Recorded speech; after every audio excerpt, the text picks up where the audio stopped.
welcome everyone to a new edition of the Geo Interview, where we engage with experts on some of the world's most pressing challenges. The war on Ukraine has now entered its third year, and the stakes have never been higher than before. While the battlefield remains intense, the diplomatic front is just as critical. United States and Russian officials are holding high-stake meetings without Ukraine representation at the table, raising urgent questions about who truly gets to speak about the country's future.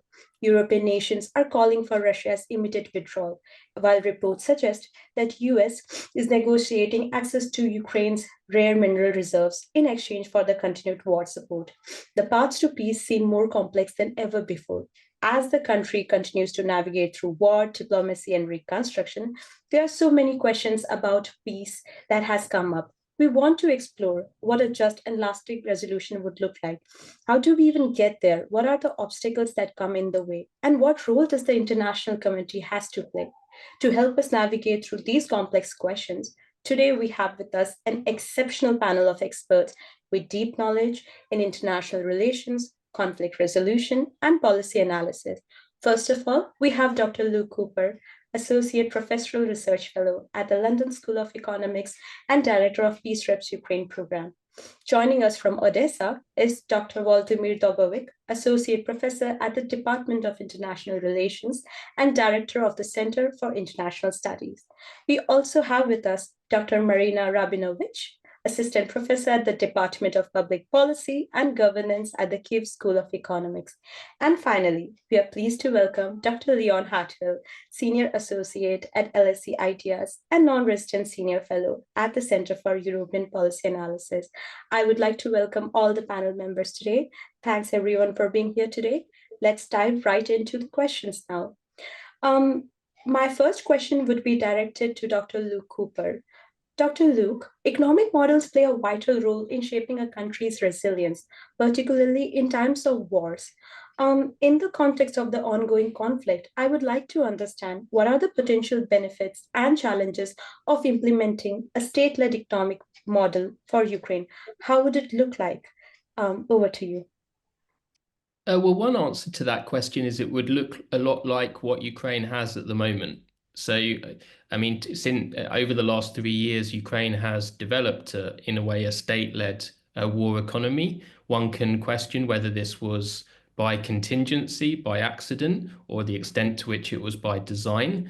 But what has broadly happened is that Ukraine has put enormous amounts of its domestic economic resources into its military-industrial complex and into its armed forces. The effect of that is that it's had a knock-on effect on the rest of the economy that has then readjusted to wartime conditions. This is really important in a war situation for the state to play this kind of role of supporting the rest of the economy for perhaps obvious reasons. Markets often break down in war conditions. They are less resilient. There's less investment because of the insecurity that wars inevitably create property.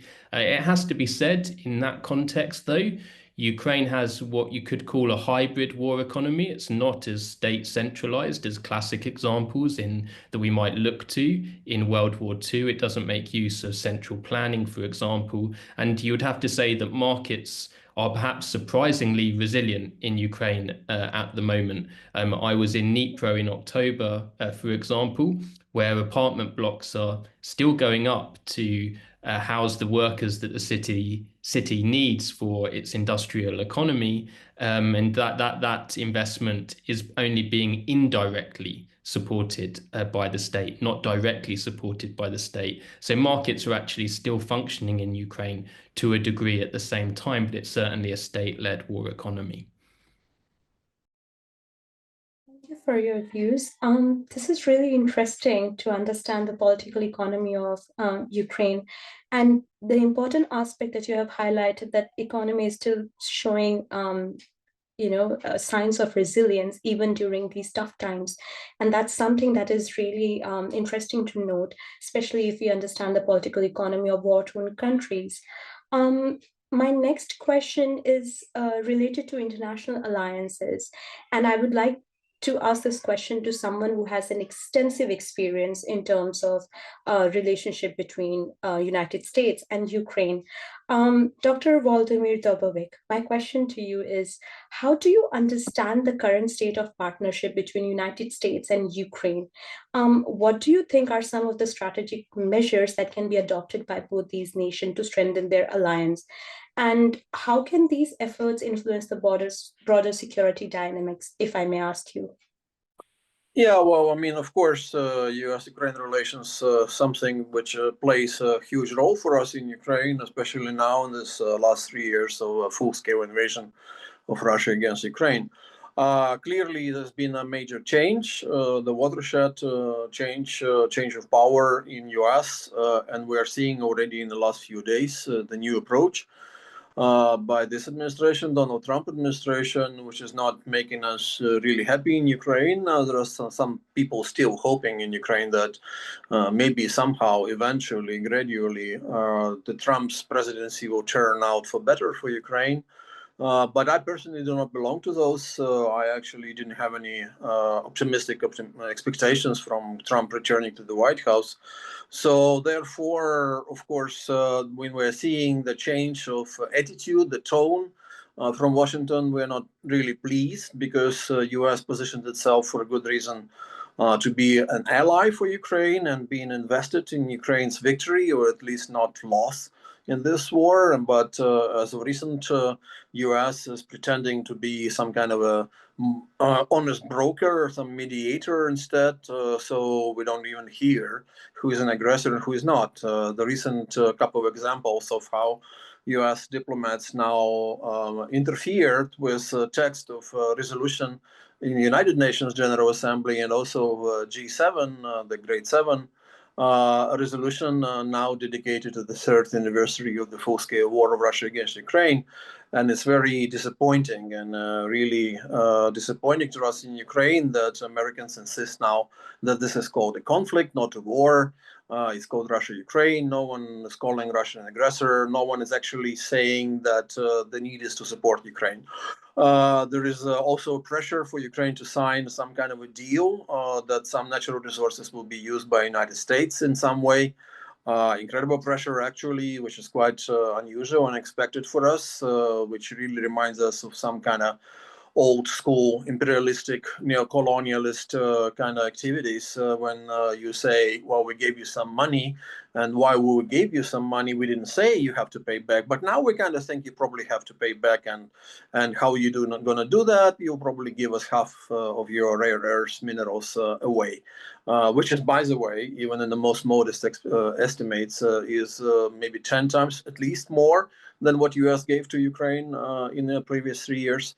So therefore, right now is a very risky, rough period of time when Ukraine still wants to see if there is a path to peace.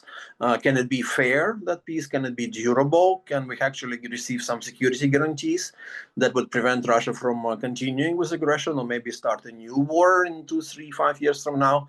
And unfortunately, U.S. is not as reliable a partner as it was in the previous 3 years before Trump coming to the White House. But we'll see. I mean, of course, with President Trump, you can also always have some surprises. So we'll see where it goes. And it's very important then for others, European partners of Ukraine, to support Ukraine now even more when U.S. is kind of turning its back on Ukraine, it seems. Thank you. Really interesting points you have mentioned here. I would also like to acknowledge the fact that you have so brilliantly mentioned about how narratives can be set during war, how something can be called a conflict and not a war, something so heinous can be downplayed by certain media diplomacy. This also brings our focus to something that was being introduced in the introduction before about mineral resources being a vital tool of diplomacy during wartime and how these things also come into play. I would like to redirect everyone's focus towards something more domestic, something more local. I would like to ask the next question to Professor Maryna. Professor Maryna, my question is related to local governance. In the context of Ukraine's ongoing decentralization reforms, what are some of the primary challenges in enhancing the resilience of local municipalities and local government bodies? How can these challenges be overcome to ensure that there is effective governance and sustainable development at the local level as well? Because at the end of the day, people are, accessing those resources straight from the local government, and they have the most impact. Yeah, thank you. First of all, I'd like to say that at least when it comes to administrative part of it, decentralization is more or less over. So there are no shifting borders between communities now. However, what can always be done is to further increase their capacity, and this is what the EU has been doing a lot. They have been having for quite a long time the EU-LEAD project, which aimed particularly to bring public services very low to the citizens so that they don't have to travel much and can receive all possible services at their communities. Also, they trained a lot the people who work there in different aspects when it comes to public services, when it comes to cooperation, writing EU projects and similar things. And this is a process which is kind of forever. You can always invent new forms of knowledge which would be useful for communities. This is one thing. And another thing which is obviously very important are the residents. And since many people lost their homes in Ukraine, it's pretty important to invest into building new homes for them and invest into sustainable programs which would allow people who don't have a place to live to acquire these new homes. So also in a way that they trust these programs and also come from abroad back to Ukraine in order to live in these communities. Even though you cannot do it equally because some communities are close to the front line and people would be reluctant to come back there, but at least there are quite many areas in central and western, central northern Ukraine which can be still subject to such programs. Thank you, Doctor. Such an important analysis, and the fact that in terms of post-war reconstruction efforts, we also have to take into consideration the geography of these municipalities and which areas are more affected, and how do we think of sustainability and provision of basic services. That's really insightful. Thank you for that. My next question is for Dr. Leon Hartwell. Dr. Leon, you have a great experience in terms of understanding mediation efforts, international mediation. I want to understand, in the context of the Russian war on Ukraine, how can international mediation efforts be structured to effectively address the underlying causes of this and to facilitate a sustainable resolution? Are there any lessons from past resolution or mediation attempts that you can highlight for us? Manisha, thank you so much for having me, and I'm deeply honored to be part of this panel discussion, especially at this very crucial moment for Ukraine, especially. I think given that India aspires to be a global leader and avoids for the global south, it's only appropriate that that you have this discussion and that this discussion matters. This war outcome, the outcome of this war will influence India's position in the world. And I think that while India and Ukraine have very distinct historical trajectories, you both share deep-rooted experiences of colonial rule, of resistance, and the struggle for sovereignty. India has also consistently supported sovereignty and territorial integrity in global forums, and I'm convinced that a Russian victory would set a very dangerous precedent, that powerful states can annex weaker neighbors, which could also embolden China in South Asia. So thank you for holding this discussion. To answer your question, I think while a mediated agreement is possible, an agreement under current conditions will not resolve the core issues fueling the war. I think a sustainable peace deal will fail because, one, there is no hurting stalemate. Both parties are still willing to continue the war. Secondly, I think that there's a clash in terms of visions of peace. Russia demands control over occupied and partially occupied territories, including Crimea, Donetsk, Luhansk, Zaporizhia, and Kherson. Ukraine's position, on the other hand, is that it wants to restore full territorial integrity. If Zelensky makes a deal under current conditions and where he gives away all these territories to Russia, he will not be able to go back to Ukraine and sell this deal because the Ukrainian public will be against it. Thirdly, the issue of security concerns, I think, is non-negotiable. Right now, Russia's stance is that Ukraine cannot be part of NATO. It should not get NATO membership, but it also wants to impose other restrictions that Ukraine, for example, has to have limits on on its troops and all that, which would constrain Ukraine's ability to defend itself. Ukraine's position, on the other hand, is that it wants to be a NATO member and it needs to have strong security guarantees. So I don't think, given the conflicting positions on those issues, that you will have a viable agreement at present. I think Ukraine is still scarred by past betrayal. So when we're talking about lessons of past negotiation efforts, Ukraine gave up its nuclear weapons under the Budapest Memorandum, where Russia promised to respect Ukraine's territory, not only respect, but defend it, Ukraine's territory and its sovereignty. So, if there are any lessons about the past, is that nothing is guaranteed when it comes to Russia with regards to any agreement. This war is an existential war for Ukraine. The stakes are too high for any compromises on the above issues. And it's not just about territory, I should say. If the war was only about territory or resources, it would be relatively easy to kind of divvy up some of those issues, but it's not. It's an existential war, as I mentioned.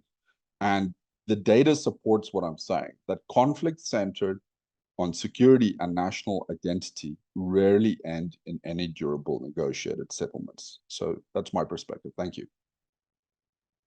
Thank you so much, Dr. Hartwell. That was such a compelling analysis, and there are so many layers that you have unfolded for us.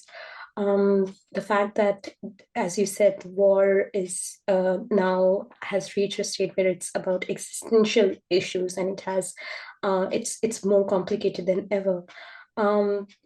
Moving forward, my next question is once again directed to Dr. Luke Cooper. Dr. Cooper, war often necessitates rapid economic decisions. However, their long-term consequences can also be really profound.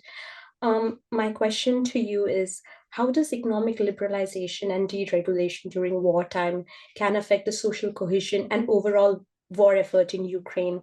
Are there economic models or historical precedents that can be explored in terms of understanding societal mobilization and stabilization efforts during conflicts like these in countries like Ukraine? Yeah, thank you, Manisha. That's a terrific question. I think if we're looking for some of the reasons why Ukraine has had the successful resistance that it's had to a much larger enemy, I think we have to look at the strength of social bonds inside the country, the dense civic networks that arose out of the Revolution of Dignity in 2014 and created this very strong self-help culture inside the society. You see illustrations of this everywhere inside Ukraine, fundraising for armed forces personnel. The steel factory I went to in Dnipro back in October was running regular visits to the front line of humanitarian aid through volunteer networks. You see it overseas in Poland with the mobilization of humanitarian and aid resources through often very informal networks stretching across Ukraine. So that has created a kind of public good around the war effort, which I think has been extremely important as a sort of immaterial factor, if one wants to put it that way, in supporting the Ukrainian war effort, in generating commitment inside society for the war effort. Clearly, though, there have always been debates within that context. I mean, if you talk to organized labor inside Ukraine. If you talk to the trade union movement, they will tend to argue that they have quite a difficult relationship with the government. But I should caveat that. I mean, they also overwhelmingly support the war effort, and they will be the first to say that to you. The further caveat is that as a result of the Ukrainian constitution, the Ukrainian government and the Ukrainian trade unions have a lot of institutional structures where they talk to each other all the time. So that kind of social partnership policy is actually built into the constitution of the Ukrainian state. And where the tension lies is more in the vision for what Ukraine looks like after the war. And there, I think that that's quite a kind of interesting suspended question, if you like, because if you say to anyone in Ukraine, they will argue, well, we need to build back better.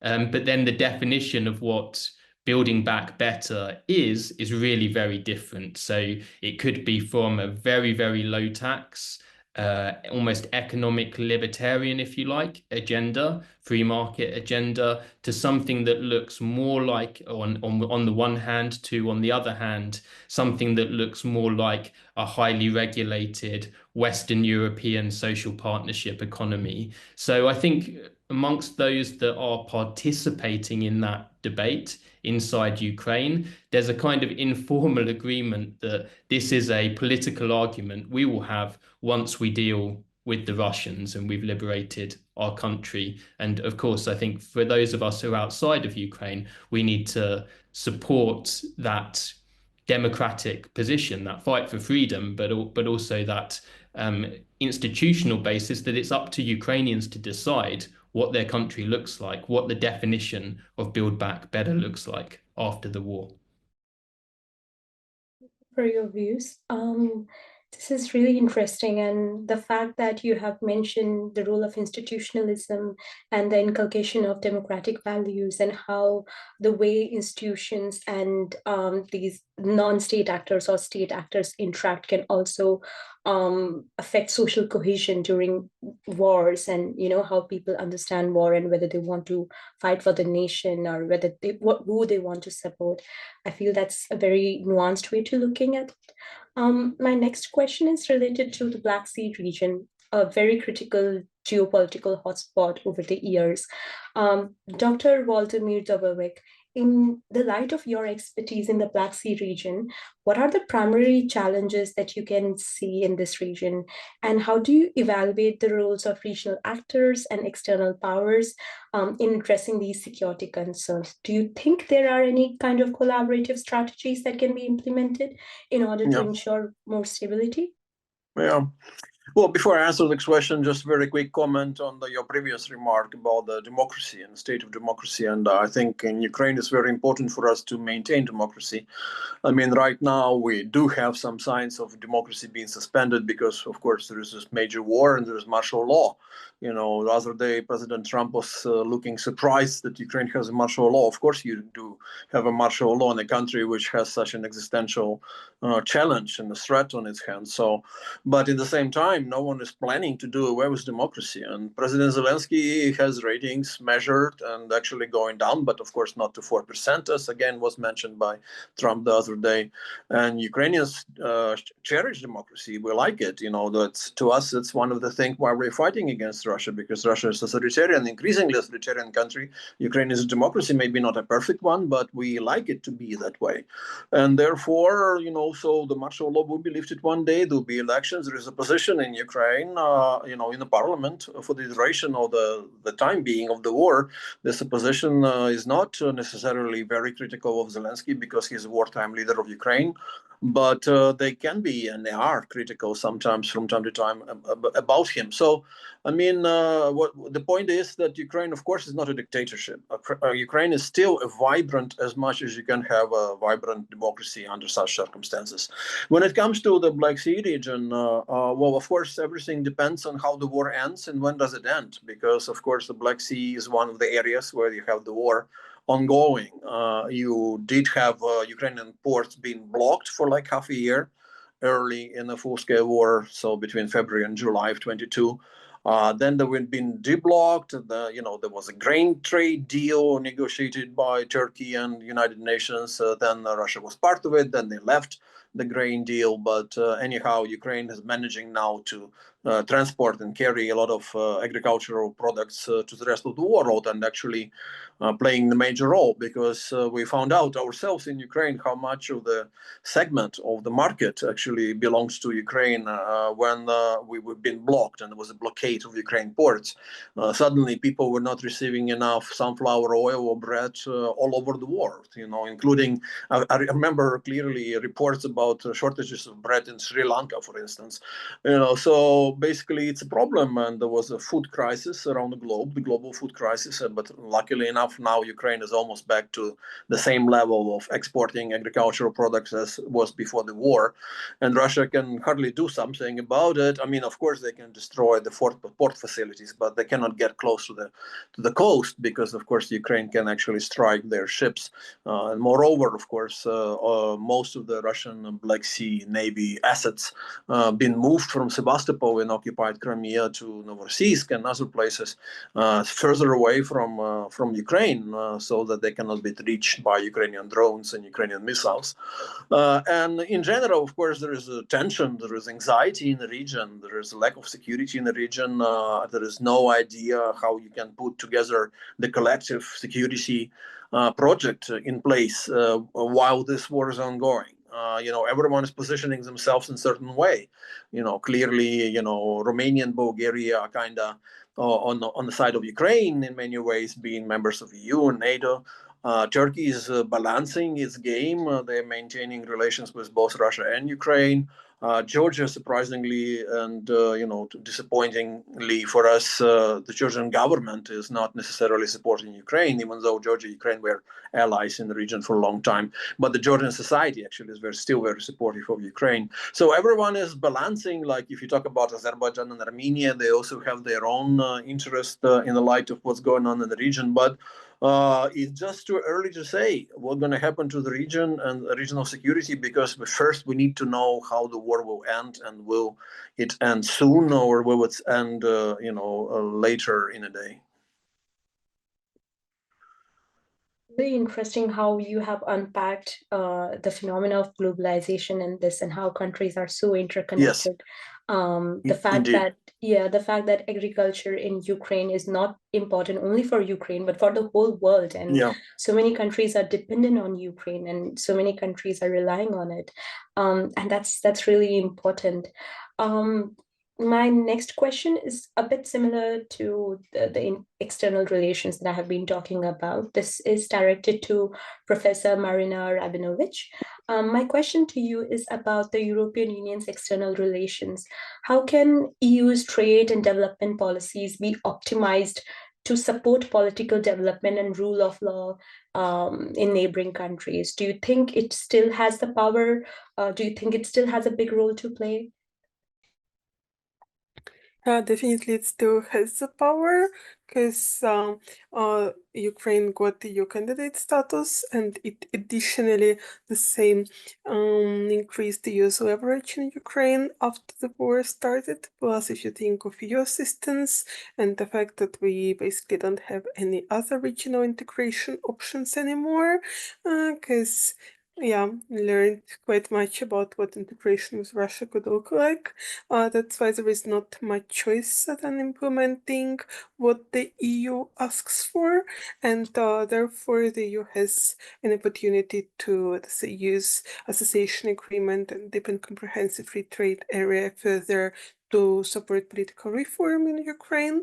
However, at the same time, it's important for the EU, not just in Ukraine, but broadly, if we come back to the discussion that was held previously about the US, it's important for the EU also to be able to think strategically and geopolitically, and think how it can, let's say, rebuild its trade agreements the way that the EU is more strategically independent, the way that the EU knows about its dependencies, for example, with the US, but at the same time can compensate them, at least to some extent, with new contacts and new trade arrangements with other countries. So the EU already learned one painful lesson with the energy trade with Russia and had to switch rather quickly, which is still quite painful. And they sometimes still come to the legacy of Nord Stream ideas,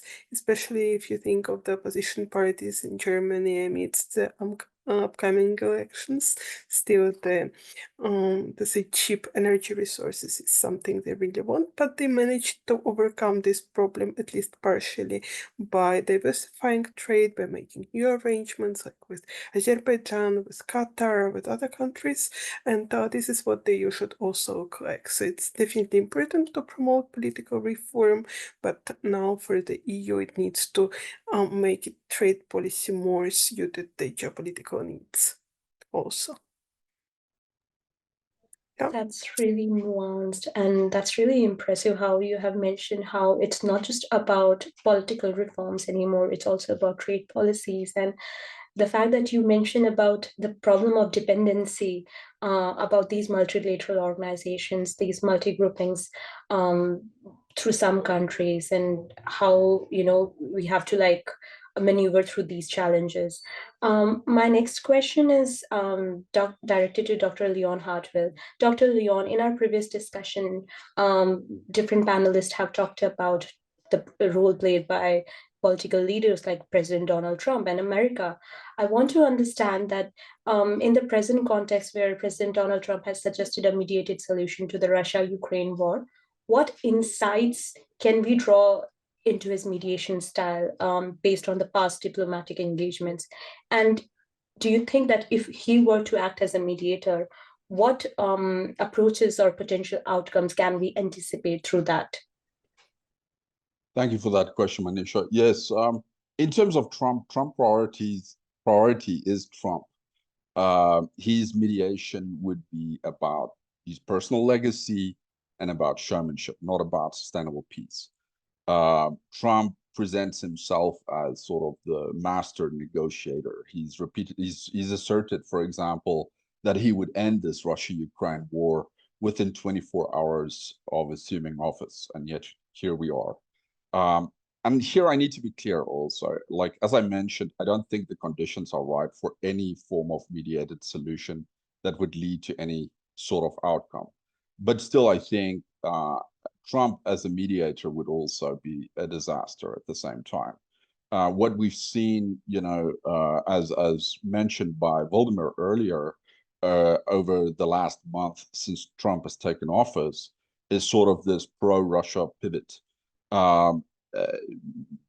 Trump administration officials sort of are now floating the idea that Ukraine should cede occupied territories to Russia. We're also increasingly hearing that they're opposed to Ukraine's NATO membership, which is really important for Ukraine. And then Trump is echoing Kremlin narratives, like blaming Ukraine for starting this war. He's also claimed that Zelensky is a dictator and things like that. And that really plays into Kremlin sort of propaganda.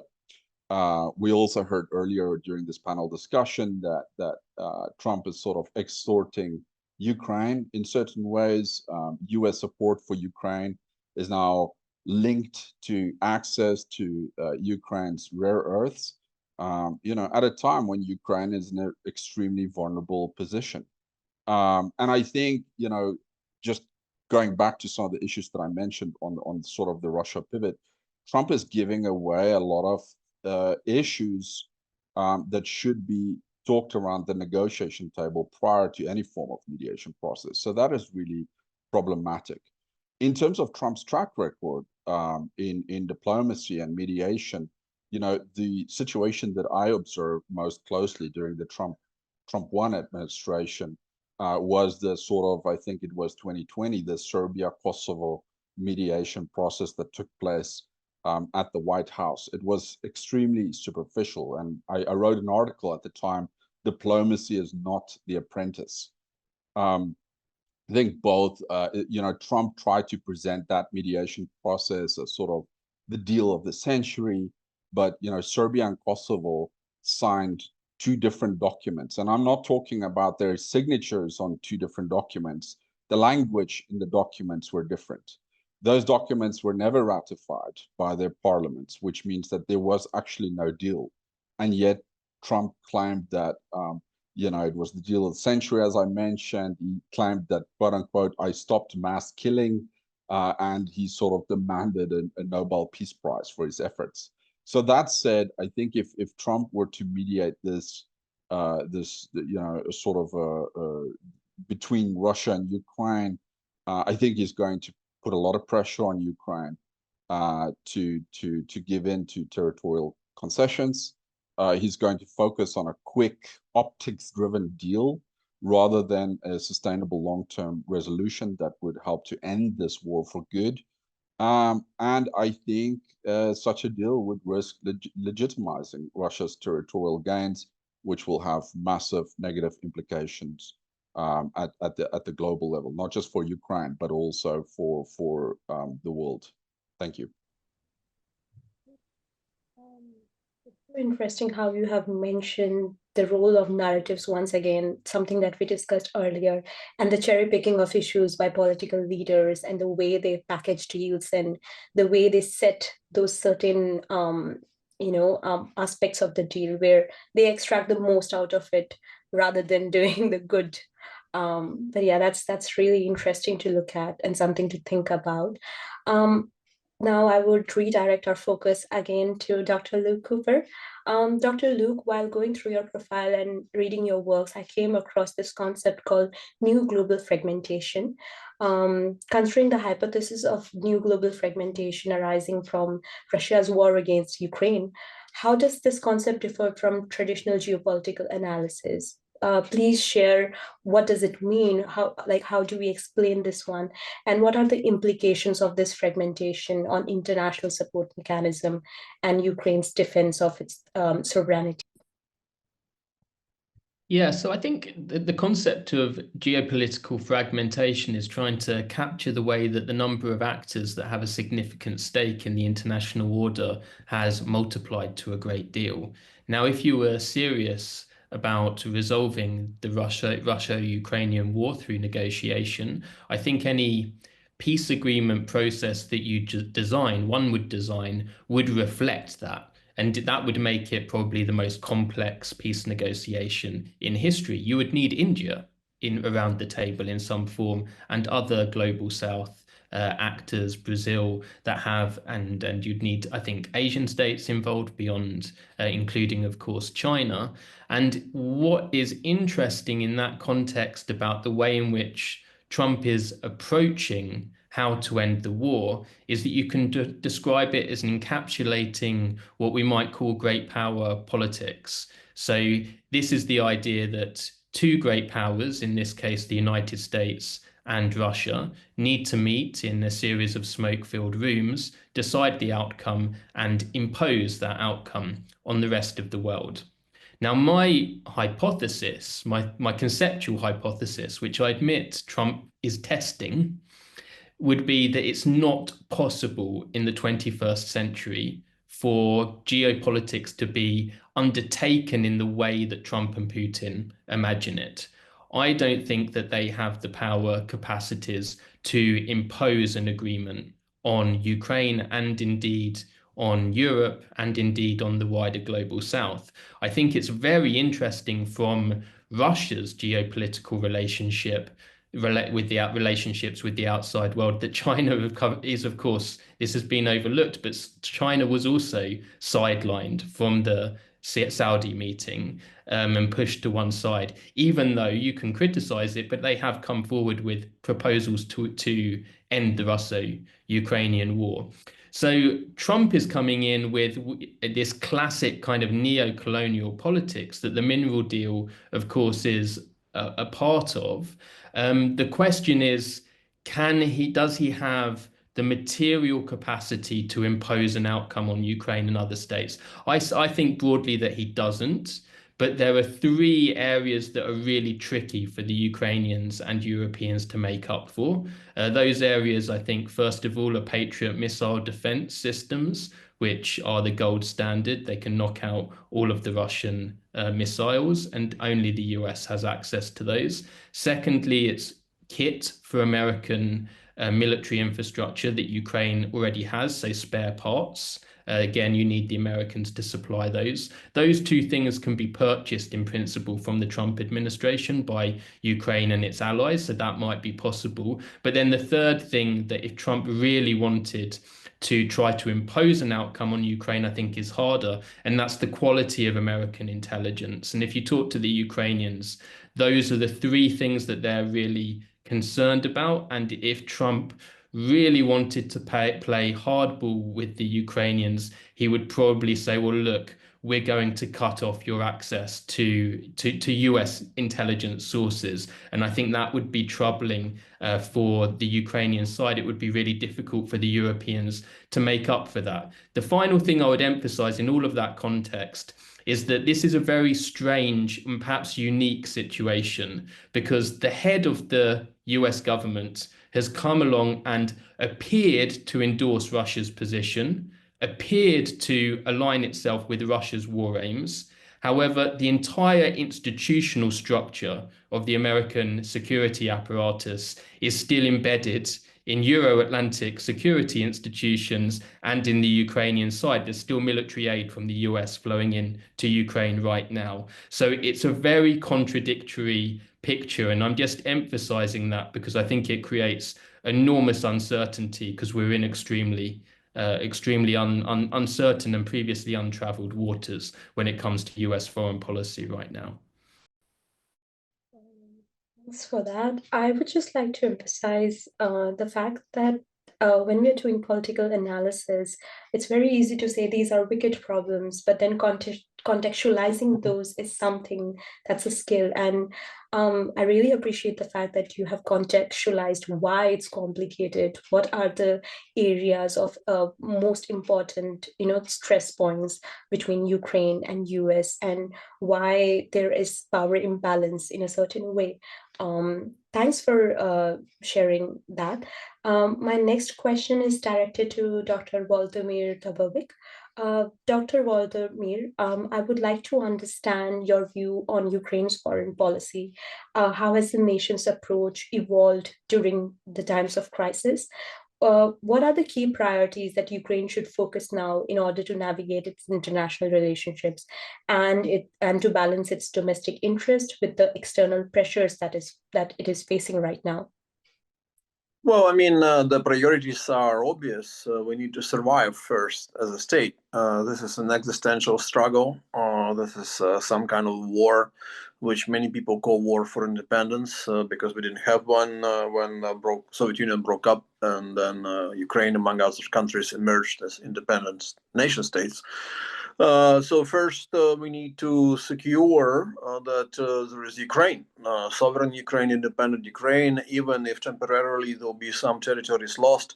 But then think about those territories that are currently under control of Ukrainian government and Ukrainian troops, which is most of it, 4/5 of Ukrainian territory, about 80% of Ukrainian territory.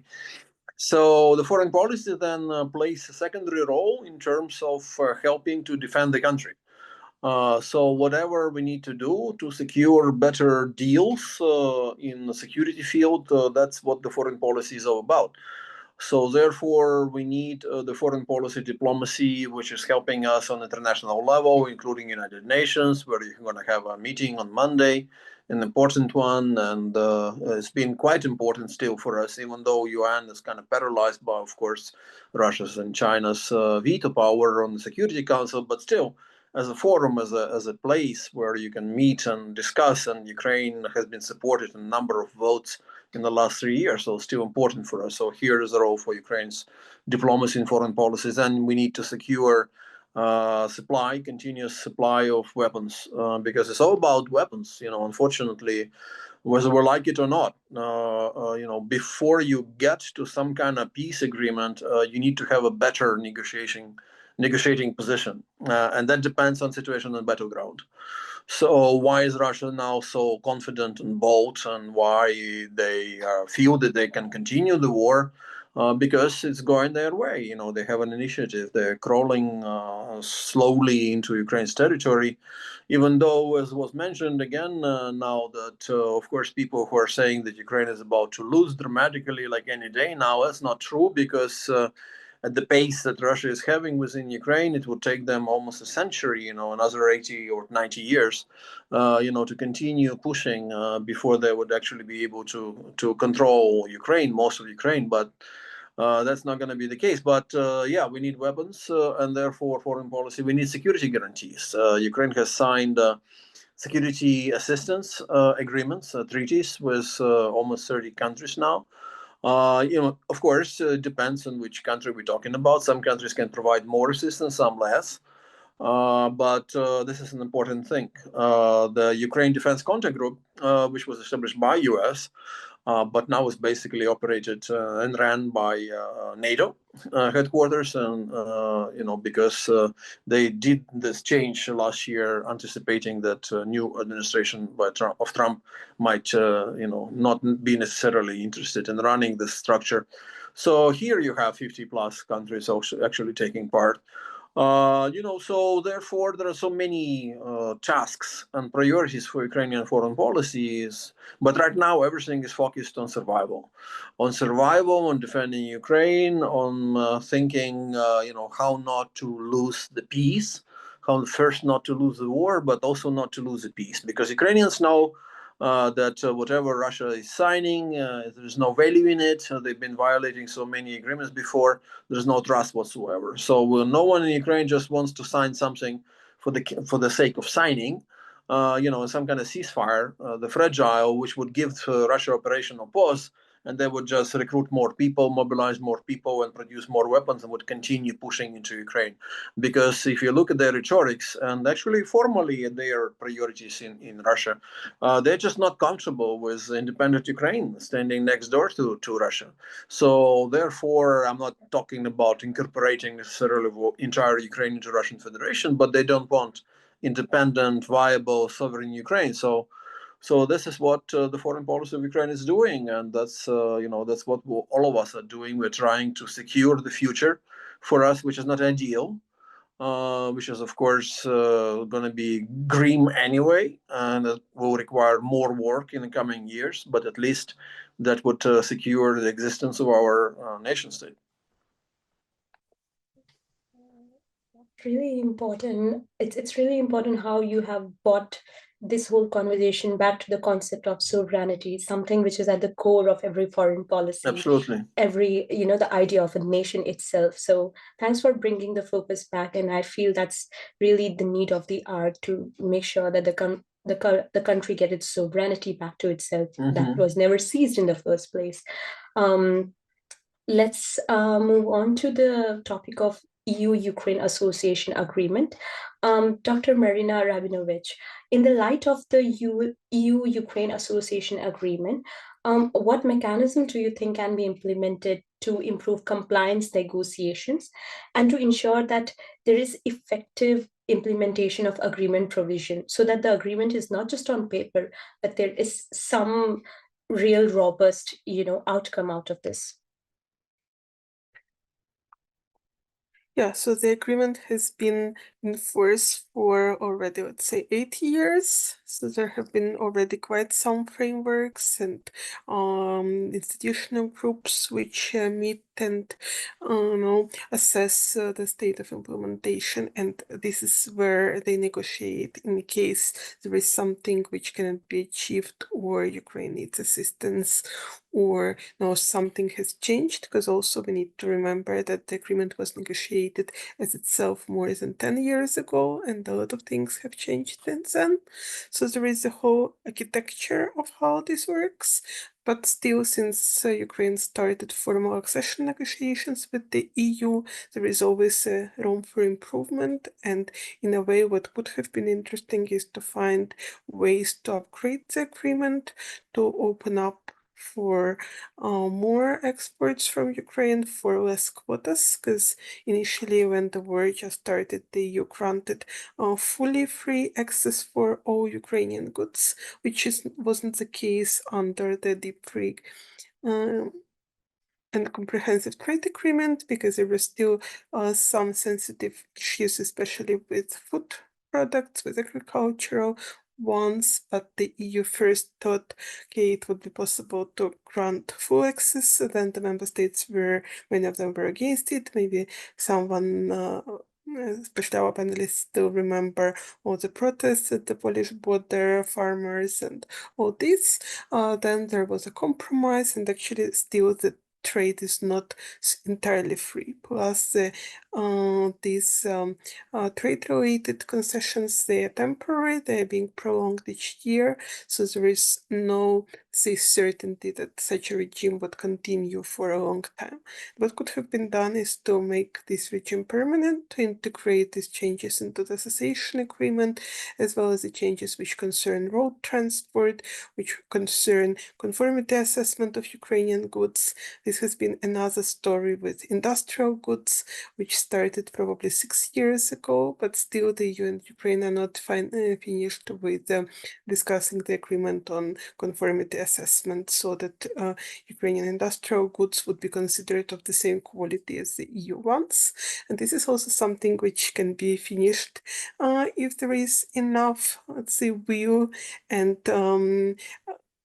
enough opportunities for the EU to help navigate the interests of local industrial groups. Because what I believe is that they are afraid that there would be too many industrial products from Ukraine coming, even though many of the industrial regions are either occupied or destroyed because of the Russian invasion. However, still, yeah, there are ways for moving forward. Also, quite some ways I would find that interesting with defense tech, in a way that the EU, like Denmark does it, they invest in the Ukrainian defense facilities and then kind of lead the process, but they don't just give weapons to Ukraine, but they sponsor weapons being produced in Ukraine with the new technologies. So this is something that you could have done collectively, or the coalition of the willing could have done this, and the association agreement offers, let's say, good legal basis and legal background to do so and to not pay too many custom fees or similar things. So this is something that could have been done. Crucial point, and thank you for highlighting the case study of Denmark here, something that we can definitely think more on. Ensuring the effective implementation of EU and Ukraine Association Agreement is indeed very vital at this time, and addressing compliance challenges will be definitely the key to its success. My last question for today is directed to Dr. Leon Hartwell. Dr. Leon, we have dedicated so much of good discussion on mediation strategies. Taking a step away from that discussion, I want to understand, beyond mediation and negotiation, what alternative pathways exist for ending this aggression of Russia on Ukraine? Let me tell you this. I don't like saying this because I spent my entire time doing my PhD on mediation as a tool of conflict resolution. So I don't like what I'm about to say to you right now. But I think the only alternative to mediation at this particular moment in time is to dramatically increase support for Ukraine, both financially and, in terms of military support, in order to enable Ukraine to continue this war. It's not because I'm a pro-war activist or anything like that, but I think that's the only viable solution at this point in time. I think as long as Putin remains in power, his expansionist ambitions will persist. And a settlement that would reward Russia would encourage future wars. So those are important points. Now, I don't think a complete military victory by Ukraine will be possible or decisive. Those things are rare. But I do think it's important to change Putin's calculus on the battlefield. I think right now, the way I describe US and EU support for Ukraine, for example, is sort of this bangers and mash approach. We're giving enough to Ukraine to survive, but not enough to win this war or to at least change that calculus, Putin's calculus that I mentioned earlier.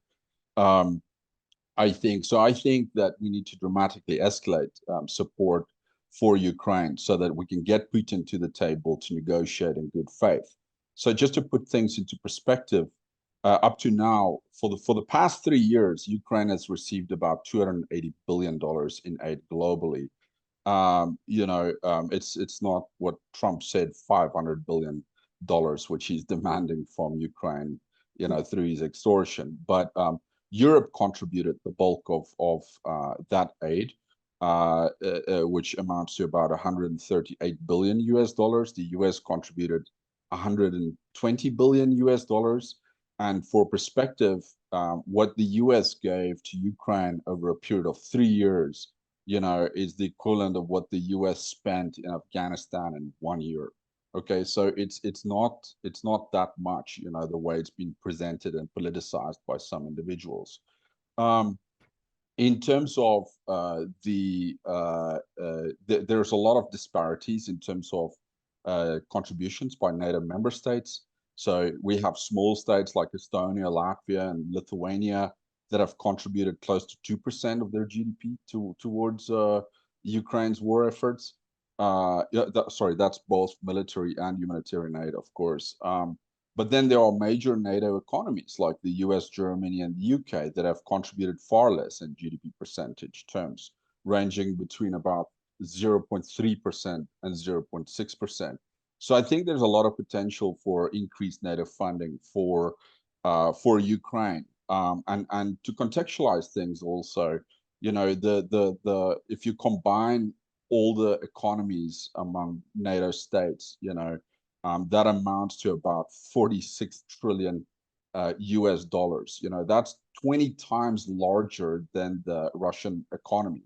So theoretically, it's pretty easy to outspend Russia. Russia right now contributes about 7% of its entire GDP to war efforts. Not just to the war, to its entire defense spending. So NATO can outspend Russia. And I would argue that I think if each NATO state contributed about 1% of their GDP to Ukraine, we can bring that amount of support for Ukraine to 460 billion per year, which will ensure military superiority. And I'm not ignorant, of course. It would also depend on the type of support that Ukraine receives from the West. It needs certain weapons and capabilities that it hasn't received yet, in order to win this war or to bring Putin to the table. But if you think 1% is a lot, just take into consideration that during World War II, the United States and the UK allocated 40% and 53% of their GDP, respectively, to defense spending. So 1% is not that much, especially if, as European leaders, one after the other, have argued, it's not just about Ukraine security, it's also European security at stake. And when European security is vulnerable, it also impacts transatlantic security and, I would argue, global security. Thank you. It's really interesting how you have so beautifully summarized the concept of collective security and how each NATO state can, contribute to this, the cause. And I really appreciate the fact that every one of you today has shared so many nuanced things with us. There were so many new things that we got to know. This discussion has given us a lot to think about, ranging from economic models to geopolitical landscape, the role of international mediation efforts, political leadership, the role of governance, and most importantly, the topic of sovereignty itself. Like, we have discussed so much, and it's clear that while the road to peace is not straightforward and it's complicated, but it's still achievable. There's still things that we can do collectively to bring peace to the region. And as we have heard from our esteemed panelists today, achieving a just and lasting peace will require not only just military and economic strategies, but more nuanced than that. It requires strong alliances, institutional reforms, innovative diplomatic efforts, and effort from NATO, European Union, and also smaller countries. Everyone highlighted the role of India here as well so beautifully. So that's amazing. Well, there are no easy answers to any question that we pose here, but conversations like these always help us to critically examine the pathways forward. I would like to thank you, everyone.